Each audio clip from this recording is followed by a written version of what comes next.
Welcome to the next episode of BMS doctor chat. Appendicitis എല്ലാവർക്കും ഒത്തിരി സംശയങ്ങളുള്ള ഒരു ഏരിയയാണ്. അപ്പൻഡിസൈറ്റിസ് എന്നാൽ എന്താണ്, എന്തെല്ലാം കാര്യങ്ങളാണ് ശ്രദ്ധിക്കേണ്ടത്?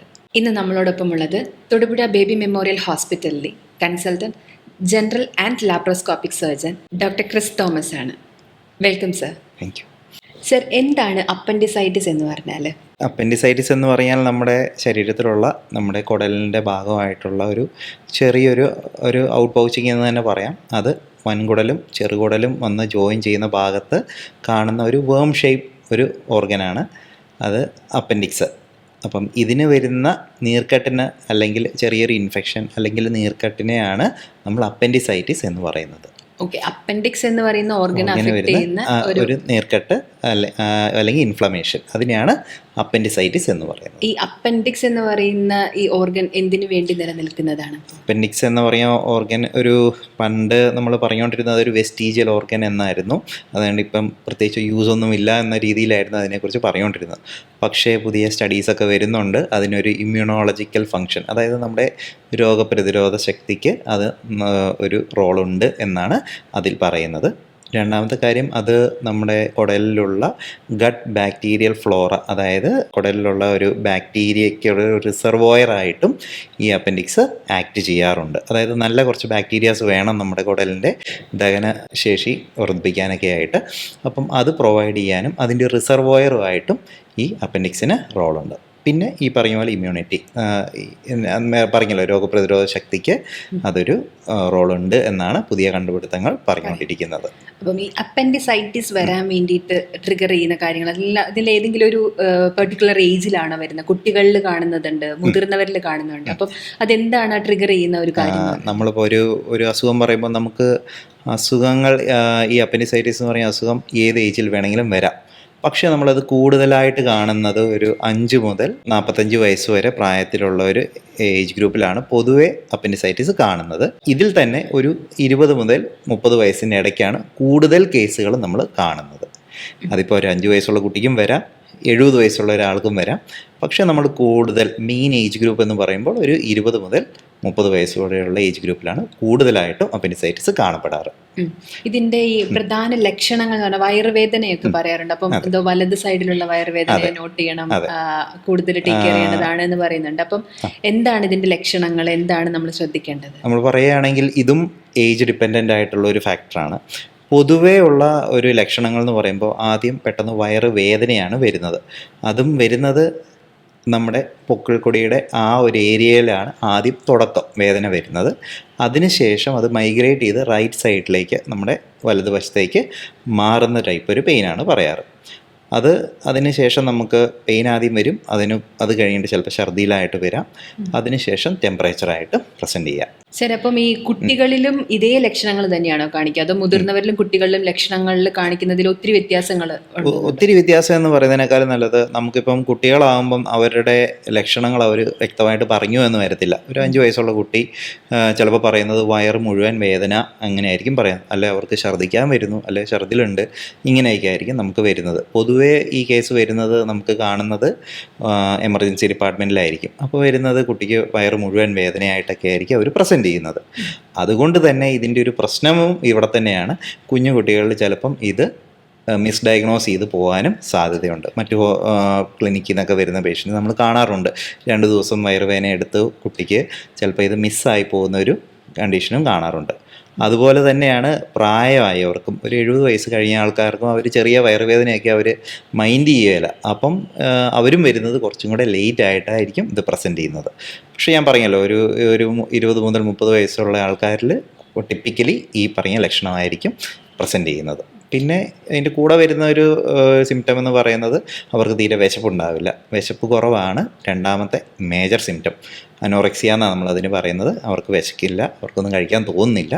അതാണ് രണ്ടാമത്തെ ഒരു മേജർ ഫീച്ചർ പറയുന്നത്. അപ്പം ഈ കുട്ടികളിലാണെങ്കിലും മുതിർന്നവരിലാണെങ്കിലും കുറച്ച് വൈകിയാണ് കുട്ടികളിലും മുതിർന്നവരും കുറച്ച് വൈകിട്ടാണ് അവർ പ്രസന്റ് ചെയ്യാറ്. അങ്ങനെ വരുമ്പോൾ അതിന്റെ അപകട സാധ്യതകൾ എന്തൊക്കെയാണ്? അപ്പം ഇതിന്റെ ആദ്യം ഏറ്റവും നല്ലൊരു ടൈം എന്ന് പറയുന്നത് അപ്പൻഡിസൈറ്റിസ് വന്ന് പ്രസന്റ് ചെയ്ത് അതിനെ ട്രീറ്റ് ചെയ്യാൻ ഏറ്റവും ബെസ്റ്റ് ടൈം എന്ന് പറയുന്നത് ഒരു 12 മുതൽ 48 മണിക്കൂറിൻ്റെ ഇടയിലുള്ള ഒരു ടൈമാണ്. അത് കഴിയും തോറും ഇതിൻ്റെ ഒരു പ്രശ്നം എന്ന് പറഞ്ഞാൽ അപ്പൻഡിക്സ് അവിടെ ഇരുന്ന് നീര് വന്ന് അതിന് ചുറ്റുമുള്ള ഒരു ബ്ലഡ് സപ്ലൈയിൽ ചെറിയ വ്യത്യാസങ്ങളൊക്കെ വന്നിട്ട് ചിലപ്പോൾ അത് അവിടെ ഇരുന്ന് അങ്ങോട്ടുള്ള ബ്ലഡ് സപ്ലൈ മുഴുവൻ പോകാനും അവിടെ പഴുപ്പ് വരാനും ചിലപ്പോൾ അത് പൊട്ടാനും ഉള്ള ഒരു റിസ്ക് ഉണ്ട്. അപ്പം ഒരു 36 മണിക്കൂറിനൊക്കെ ശേഷം വരുന്ന കേസുകളിലൊക്കെ മിക്കവാറും അത് പൊട്ടി വന്ന കേസുകൾ കാണാറുണ്ട്. അപ്പം അതാണ് അതിൻ്റെ നെക്സ്റ്റ് കോംപ്ലിക്കേഷനായിട്ട് നമ്മൾ പറയുന്നത്. ഈ പൊട്ടി വരുന്ന കേസുകളാണ് നമുക്ക് പിന്നീട് ശരിക്കും ഒരു ബുദ്ധിമുട്ടാണ്. സർജിക്കലി പോയാലും അത് ചിലപ്പോൾ വയറിൻ്റെ അകത്ത് ഒരു ഇൻഫെക്ഷൻ ഉണ്ടാക്കാനും പെൽവിസിലൊക്കെ അവിടെയൊക്കെ പോയി കുറേ പഴുപ്പ് കെട്ടി കിടക്കാനും ഒക്കെ നല്ല സാധ്യതകൾ കൂടുതൽ ഇങ്ങനത്തെ ലേറ്റ് ആകും തോറും വരുന്നുണ്ട്. അപ്പം എമർജൻസിയിൽ ഒരു പേഷ്യൻ്റ് ഇപ്പം വയറുവേദനയായിട്ട് പ്രസന്റ് ചെയ്യുമ്പം നമ്മൾ ഫസ്റ്റ് തന്നെ ഇനീഷ്യലി കൊടുക്കുന്ന ടെസ്റ്റുകൾ എന്തൊക്കെയായിരിക്കും? നമ്മളിപ്പം ഫസ്റ്റ് ഓഫ് ഓൾ നമ്മൾ പറയുമല്ലോ എല്ലാം ക്ലിനിക്കലിയാണ്. നമ്മൾ ഡയഗ്നോസിസിൻ്റെ ഏറ്റവും പ്രധാനപ്പെട്ട പാർട്ട് ക്ലിനിക്കൽ എക്സാമിനേഷനാണ്. അപ്പോൾ നമ്മൾ നോക്കുമ്പോൾ നമ്മൾ ഹിസ്റ്ററി വൈസ് നമ്മൾ ചോദിക്കും എവിടെയാണ് വേദന, എങ്ങനെയാണ് തുടക്കം, അതിനുശേഷം ഈ പറഞ്ഞ എന്തെങ്കിലും ലക്ഷണങ്ങൾ കാണുന്നുണ്ടോ എന്ന് ചോദിക്കും. ഫോളോഡ് ബൈ നമ്മൾ blood test, routine blood test ആയിട്ടുള്ള കൗണ്ടുകൾ നോക്കും. ബാക്കി CBC കംപ്ലീറ്റ് ബ്ലഡ് ചെക്ക് ചെയ്യും. അതിൽ തന്നെ നമുക്ക് ടോട്ടൽ കൗണ്ട് കൂടുതലായിട്ടായിരിക്കും പൊതുവേ ഇവർ പ്രസൻറ്റ് ചെയ്യാറ്. ഇപ്പോൾ നമുക്കൊരു CRP എന്ന് പറഞ്ഞൊരു വാല്യൂയും കൂടെ നമ്മൾ നോക്കുന്നുണ്ട്. അത് കുറച്ചും കൂടെ ഒരു പ്രെഡിക്റ്റീവ് വാല്യൂ കൂടുതലാണ് അതിന്. അപ്പോൾ CRPയും കൂടെ നോക്കുമ്പോഴത്തേക്കും ഏകദേശം ഒരു ക്ലിനിക്കൽ റിലേഷൻ നമുക്ക് കിട്ടും. ഇത് മിക്കവാറും അപ്പൻഡിസൈറ്റിസിലേക്ക് തന്നെയാണ് ഇത് നയിക്കുന്നതെന്നുള്ള ഒരു ഐഡിയ നമുക്ക് കിട്ടും. ശരി, ഈ ബ്ലഡ് ടെസ്റ്റ് കഴിഞ്ഞിട്ട് നെക്സ്റ്റ് ലെവലിലേക്ക് സ്കാനിങ് പോലുള്ള കാര്യങ്ങളിലോട്ട് പോകില്ല. അപ്പം അൾട്രാസൗണ്ട്, CT സ്കാൻ എന്നൊക്കെയാണ് കേട്ടിരിക്കുന്നത്. അപ്പം അത് ചെയ്യുന്നതിന്റെ റെലവൻസ് എങ്ങനെയായിരിക്കും? ഈ പറയുന്ന പോലെ അൾട്രാസൗണ്ടും ഉണ്ട്, CT സ്കാനും ഉണ്ട്. നമ്മുടെ ഒരു ഇന്ത്യൻ സിനാരിയോയിൽ പറയുകയാണെങ്കിൽ എവിടെയാണെങ്കിലും അപ്പൻഡിസൈറ്റിസ് കണ്ടുപിടിക്കാൻ ഏറ്റവും കൂടുതൽ അതിൻ്റെ സെൻസിറ്റിവിറ്റിയുള്ള ടെസ്റ്റ് എന്ന് പറയുന്നത്, അതായത് 95% ആക്യുറസി ഉള്ള ടെസ്റ്റ് CT സ്കാൻ തന്നെയാണ്. പക്ഷേ നമുക്ക് വരുന്നൊരു പേഷ്യൻറ്റിനോട് നമുക്ക് ആദ്യം ഒരു കുട്ടിയായിരിക്കാം, അല്ലെങ്കിൽ ഒരു പ്രഗ്നൻറ്റ് ലേഡി ആയിരിക്കാം, അങ്ങനെയൊക്കെ വരുമ്പോൾ നമുക്ക് എപ്പോഴും അൾട്രാസൗണ്ടാണ് നമ്മൾ പ്രിഫറബിളി ആദ്യം ചെയ്യുന്നത്. ഈ അൾട്രാസൗണ്ട് ചെയ്യുമ്പോഴുള്ള ഒരു പ്രശ്നം എന്താണെന്ന് വെച്ചിട്ടുണ്ടെങ്കിൽ ചിലപ്പം അതിന് കുറച്ച് വണ്ണമൊക്കെ ഉള്ള പേഷ്യൻ്റൊക്കെ ആണെങ്കിൽ നമുക്കത് വിഷ്വലൈസ് ചെയ്തു എന്ന് വരത്തില്ല, അപ്പൻഡിക്സ് കണ്ടു എന്ന് വരത്തില്ല. അപ്പോൾ നമുക്കൊരു ഡയഗ്നോസിസിലുള്ള ഒരു സംശയം, അതായത് ഒരു ക്ലാരിഫിക്കേഷന് വേണ്ടി നമ്മൾ ആഡഡ് ആയിട്ട് CTയും കൂടെ ചോദിക്കും. ശരിക്കും പറഞ്ഞാൽ CT വിത്ത് IV കോൺട്രാസ്റ്റ് ആണ് ഏറ്റവും ബെസ്റ്റ് മൊഡാലിറ്റി അപ്പൻഡിസൈറ്റിസ് കണ്ടുപിടിക്കാൻ വേണ്ടിയിട്ട്. ഇപ്പം കണ്ടുപിടിച്ച് കഴിഞ്ഞാൽ നമ്മൾ ഉടനെ സർജറി ആണോ പറയുന്നത്? അതും ഞാൻ പറഞ്ഞല്ലോ, നമ്മൾ പ്രസൻറ്റ് ചെയ്യുന്ന സമയത്തിനനുസരിച്ചാണ് നമ്മൾ കുറേയൊക്കെ ഡിസൈഡ് ചെയ്യുന്നത്. ഇപ്പോൾ എയർലി അപ്പൻഡിസൈറ്റിസ്, അതായത് അൺകോംപ്ലിക്കേറ്റഡ് അപ്പൻഡിസൈറ്റിസ്, ഞാൻ പറഞ്ഞല്ലോ പൊട്ടാനുള്ള ചാൻസ് ഒക്കെ ഉണ്ട്. അങ്ങനത്തെയൊക്കെ കേസുകളൊക്കെയാണ്, എയർലി സ്റ്റേജിലൊക്കെ വരുന്ന കേസൊക്കെയാണെങ്കിൽ നമുക്ക് വേണമെങ്കിൽ മെഡിക്കൽ മാനേജ്മെൻറ്റ് ചിന്തിക്കാം. ഇപ്പോൾ ആൻറ്റിബയോട്ടിക്കൊക്കെ ഒത്തിരി അഡ്വാൻസ് ആയി വരുന്നുണ്ട്. അപ്പോൾ നമ്മൾ ആൻറ്റിബയോട്ടിക് ഒരു ട്രയൽ ഡോസ് കൊടുക്കും. അങ്ങനെ ഒരു 3 ദിവസമോ 5 ദിവസമോ നമ്മളത് വെച്ച് ട്രയൽ ചെയ്ത് മാനേജ് ചെയ്ത് പോകും.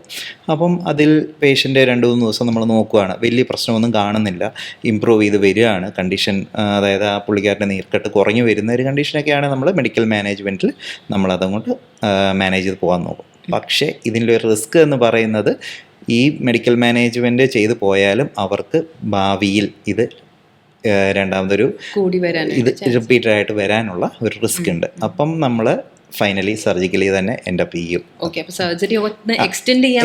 അത്രേ ഉള്ളൂ. അപ്പോൾ അതും അപ്പൻഡിസെക്ടമി തന്നെയാണ് ഇതിൻ്റെ ഫൈനൽ ട്രീറ്റ്മെൻറ്റ്. ഈ അപ്പൻഡിസെക്ടമി എന്ന് പറഞ്ഞു കഴിഞ്ഞാൽ ഓപ്പൺ സർജറി, ലാപ്രോസ്കോപ്പിക് സർജറി അങ്ങനെ കേട്ടിട്ടുണ്ട്. ഈ അപ്പൻഡിസെക്ടമി എന്ന് പറഞ്ഞു കഴിഞ്ഞാൽ, അപ്പൻഡിസെക്ടമി എന്ന് പറയാൻ നമ്മൾ ഈ പറഞ്ഞല്ലോ, നമ്മുടെ ഈ ചെറുകുടലും വൻകുടലും ജോയിൻ ചെയ്യുന്ന ഭാഗത്ത് സീക്കം എന്ന് പറഞ്ഞൊരു ഏരിയ ഉണ്ട്. ആ ഏരിയ എന്നുള്ള ഒരു ഔട്ട് പൗച്ചിങ് ആണ് ഈ അപ്പൻഡിക്സ്. അപ്പം അതിൻ്റെ ബേസ്, അതായത് ജോയിൻ ചെയ്യുന്ന ഭാഗത്തുള്ള സ്ഥലത്തിൻ്റെ പേരാണ് ബേസ്. അവിടുന്ന് നമ്മൾ അപ്പൻഡിക്സ് ഡിവൈഡ് ചെയ്തെടുക്കുന്നതിനെയാണ് അപ്പൻഡിസെക്ടമി എന്ന് പറയുന്നത്. ഇത് 2 രീതിയിലും ചെയ്യാം, ഓപ്പൺ രീതിയിലും ചെയ്യാം, കീഹോളായിട്ട്, അതായത് ലാപ്രോസ്കോപ്പിക്കലിയും നമുക്ക് ചെയ്യാൻ പറ്റും. ചിലപ്പം ഈ ഓപ്പൺ സർജറി ചെയ്യുന്നതും ലാപ്രോസ്കോപ്പിക് സർജറി ചെയ്യുന്നതും ഒരു പേഷ്യന്റിനുണ്ടാവുന്ന ബെനിഫിറ്റ്. ഓക്കെ, അപ്പം ഓപ്പൺ സർജറിയും ലാപ്രോസ്കോപ്പിക് സർജറിയും രണ്ടും സർജിക്കൽ വൈസ് നമുക്ക് ഇപ്പം പൊതുവേ ഇപ്പോൾ കൂടുതൽ ലാപ്രോസ്കോപ്പിയാണ് ചെയ്യുന്നത്. അതിനൊരു കാരണം എന്ന് പറയുന്നത്, ഒന്ന് ഹോസ്പിറ്റൽ സ്റ്റേ, ഒന്നത് സർജറി കഴിഞ്ഞിട്ട് എത്ര ദിവസം നമ്മൾ ഹോസ്പിറ്റലിൽ പോസ്റ്റ് ഓപ്പറേറ്റീവിൽ എത്ര ദിവസം കിടക്കുമെന്ന് തീരുമാനിക്കുമ്പം ഒരു 1-2 ദിവസം വ്യത്യാസം നമുക്ക് എന്തായാലും കീഹോളിൽ അഡ്വാൻറ്റേജ് കിട്ടും. പെട്ടെന്ന് വീട്ടിൽ വിടാനുള്ള ഒരു സാഹചര്യമുണ്ട്. അതും പറയുന്നത് കേസ് വളരെ കുഴപ്പമില്ലാത്ത പോകുന്ന ഒരു കേസാണെങ്കിൽ. രണ്ടാമത്തത് ഒരു അഡ്വാൻറ്റേജ് എന്ന് പറയുമ്പം നമ്മൾ സർജറി ചെയ്ത മുറിവ് ഇൻഫെക്ഷൻ ആകാനുള്ള സാധ്യത കൂടുതൽ ഓപ്പൺ സർജറികളിലാണ് കമ്പയർഡ് ടു ലാപ്രോസ്കോപ്പി. 3, നമുക്ക് പെയിൻ്റെ ഒരു കാര്യവും കൂടെ ഉണ്ട്. പെയിൻ കുറവ് ലാപ്രോസ്കോപ്പിക് സർജറിക്ക് ആയിരിക്കും. അപ്പം കുട്ടികളിലും മുതിർന്നവരിലും നമുക്ക് ഈ രണ്ട് ഓപ്ഷനും ചെയ്യാവുന്നതാണ്. കുട്ടികളിലും നമുക്ക് ലാപ്രോസ്കോപ്പി ചെയ്യാം, മുതിർന്നവരിലും ലാപ്രോസ്കോപ്പി ചെയ്യാം. അപ്പം കുട്ടികളിൽ ലാപ്രോസ്കോപ്പി ചെയ്യുന്നതിന് വേറെ ബുദ്ധിമുട്ടുകളൊന്നും ഇല്ല, നമുക്ക് പ്രത്യേകിച്ച് ബുദ്ധിമുട്ടൊന്നും പറയാനില്ല. ചിലപ്പം നേരത്തെ പറഞ്ഞിരുന്നു ഇത് പൊട്ടിയിട്ട് വരുന്ന കേസ് എന്ന്. പൊട്ടിയിട്ട് വരുന്ന കേസിൽ ഉടനെ തന്നെ നമ്മൾ സർജറി ചെയ്യുന്നതാണോ?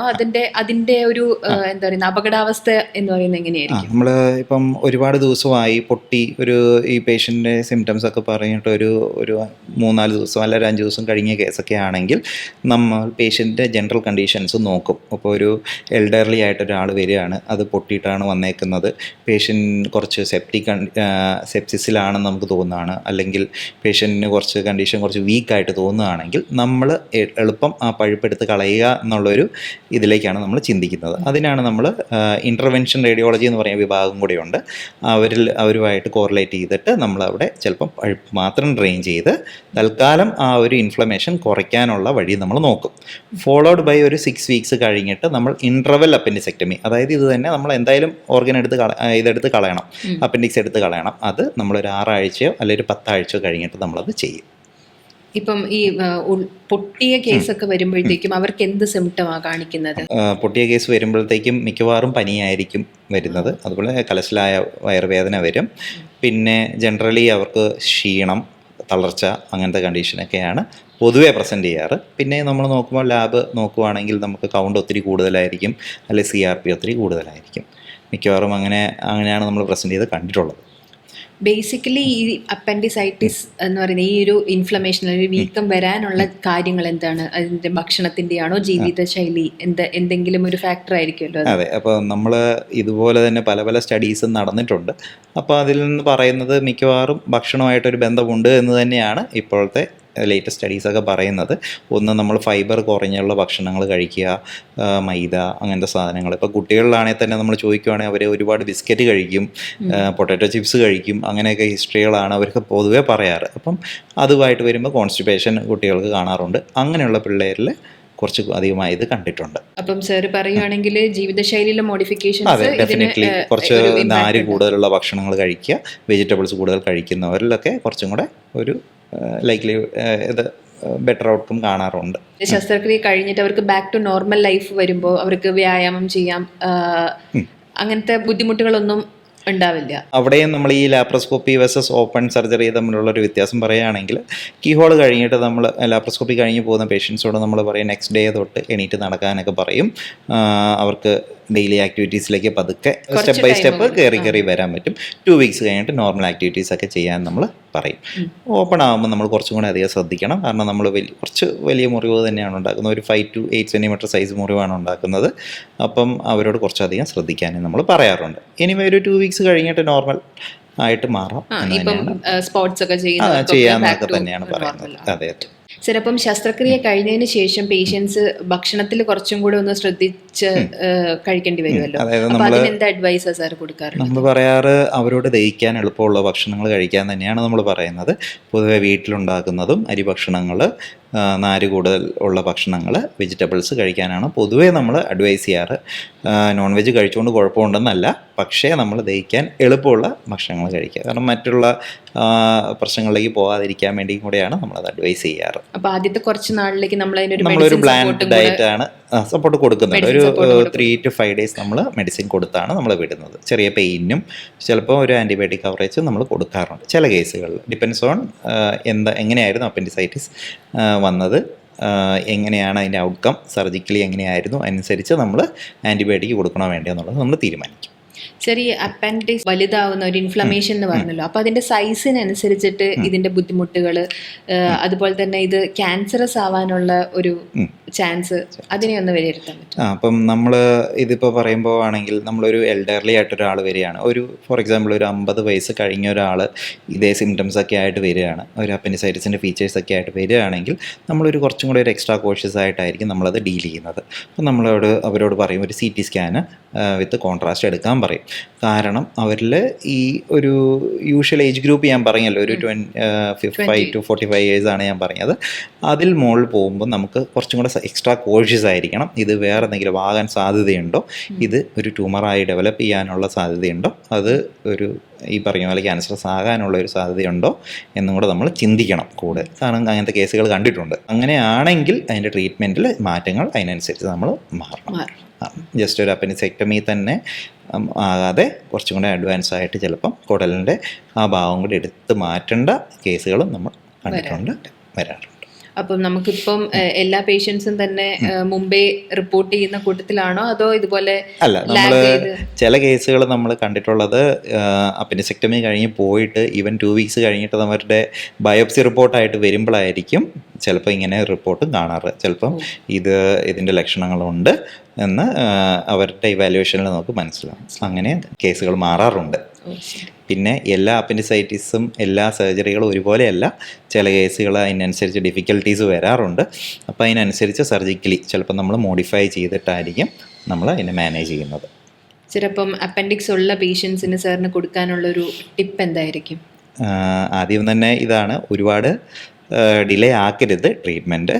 എത്രയും പെട്ടെന്ന് അടുത്തുള്ള ഹെൽത്ത് കെയർ പ്രൊവൈഡറിൻ്റെ അടുത്ത് പോയി ഫസ്റ്റ് ഇനീഷ്യൽ ട്രീറ്റ്മെൻറ്റ് എടുക്കുക. ബ്ലഡ് ടെസ്റ്റ് ചെയ്യണമെങ്കിൽ അത് ചെയ്യുക, ഇമേജിങ്ങിലേക്ക് പോകണമെങ്കിൽ അതും ചെയ്യുക. അപ്പൻഡിസൈറ്റിസ് ഒരു നിസ്സാരമായ രോഗമല്ലെന്നും അതിൽ ശ്രദ്ധിക്കേണ്ട കാര്യങ്ങൾ നമുക്ക് വേണ്ടി പറഞ്ഞു തന്ന ഡോക്ടർ ക്രിസ് തോമസിന് ഒരുപാട് നന്ദി. പുതിയൊരു എപ്പിസോഡിൽ പുതിയൊരു വിഷയമായി കാണുന്നവരേക്കും this is Elsha signing off. Thank U.